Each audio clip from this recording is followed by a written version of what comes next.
O congestionamento na BR-277, sentido Curitiba, ainda era grande 2 horas depois do registro do acidente, que ocorreu por volta das 18 horas deste domingo. Carros, caminhões, todos parados. E as pessoas sem saber ao certo o que havia acontecido. Estamos com a família lá embaixo no carro, lá tudo fechado lá e as crianças tudo junto. Sabe já o que houve aqui ou não? Vimos falar já pelo telefone já também. Estão ligando para parentes, pegando informações com quem está com acesso à internet, né? Isso, exatamente, isso mesmo. E qual a ideia? Voltar para o litoral ou ficar esperando a estrada liberar? Eu acho que nós vamos ter que voltar aqui, não vai ter jeito de seguir não, né? Como vai seguir? Desde que horas o senhor está parado já com o carro aqui nesse estado? Das 7 horas. E está sozinho no carro ou tem mais gente? Eu tô com a família. Família toda ali esperando então agora? Esperando para retornar para Curitiba. E sem previsão para conseguir retomar a estrada? Eles até remover o tanque lá, que tem que tirar a carga ainda, né? O trânsito aqui na BR-277 já estava parado há pelo menos 3 quilômetros antes do ponto onde ocorreu o acidente. Logo depois do viaduto, o novo viaduto ali de Morretes, a gente já encontrou o trânsito paralisado. A equipe da TVCI, uma delas já está no local do acidente.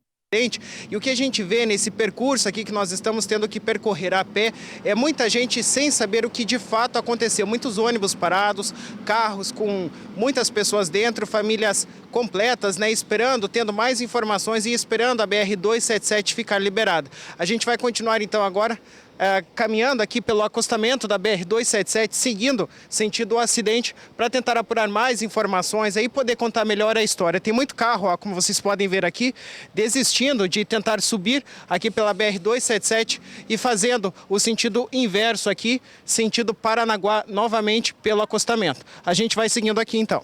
Quando chegamos ao local, as imagens eram chocantes. Segundo funcionários da Ecovia, que não puderam gravar entrevista, o caminhão perdeu o freio numa curva descendo a serra e o tanque carregado com 30 mil litros de etanol invadiu a pista contrária, atingindo os 13 veículos que subiam sentido Curitiba.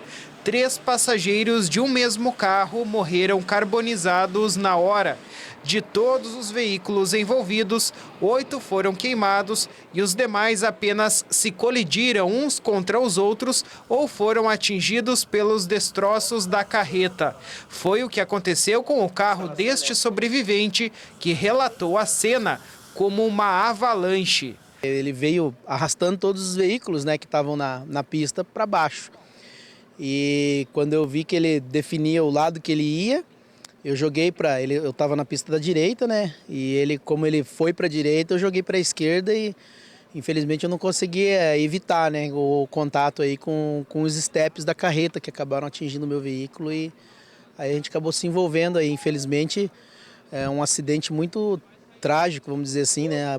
Foi um susto grande no momento. Foi um grande susto. Para prestar os atendimentos, além da Ecovia, foram acionadas a Defesa Civil de Morretes, as polícias militar e ambiental aqui do litoral, o IML e o SAMU de Paranaguá, a Polícia Rodoviária Federal, além do Corpo de Bombeiros da região. Dessa situação toda a gente teve um total de 10 vítimas e uma ainda a gente está para confirmar, que a gente ainda não localizou o corpo. O corpo desaparecido seria do pai de um bebê de apenas 2 meses de idade que sobreviveu. De acordo com o Corpo de Bombeiros, foi nesta galeria de água que o pai do bebê de 2 meses de idade teria corrido para tentar apagar o fogo do corpo da criança. Depois de conseguir isso, o pai teria voltado para a BR-277 no ponto do acidente para deixar o bebê com populares e teria retornado aqui para essa galeria para tentar então apagar o fogo do próprio corpo. Foi aí que o corpo desse pai teria desaparecido. O informe mais seguro que a gente tem é que ele era o pai da criança e ele carregou a criança, tanto ele quanto a criança ainda sofrendo alguns pontos de incêndio pelo corpo, até um momento em que ele pôde deixar ela numa área em que não havia incêndio, deixou ela no chão e aí ele saiu correndo para tentar apagar o fogo do próprio corpo. Um outro senhor que pegou a criança e levou ela para um ponto de segurança que visualizou tudo isso.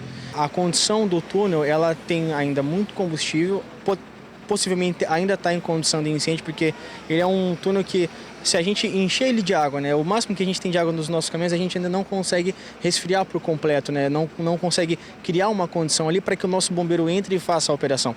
Então a gente vai ter que esperar que esse combustível encerre o incêndio dele naturalmente, para daí a gente ter uma condição segura de colocar um bombeiro nosso lá e aí sim fazer toda essa inspeção e verificar se o corpo está lá. Mesmo o Corpo de Bombeiros tendo passado esta informação, há uma outra versão repassada por populares, a de que o pai da criança estava com as pernas em chama e, ao entrar na canaleta para apagar o fogo, teria servido como estopim para uma explosão. O fogo teria se alastrado pela canaleta, que estava tomada de combustível.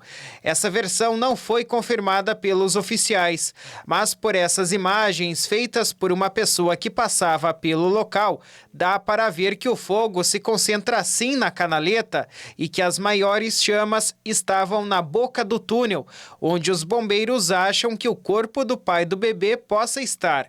Independente de qual versão é a correta, as buscas pelo corpo foram encerradas por volta das 22 horas deste domingo. O motorista da carreta sobreviveu e deve prestar depoimentos assim que receber alta do hospital.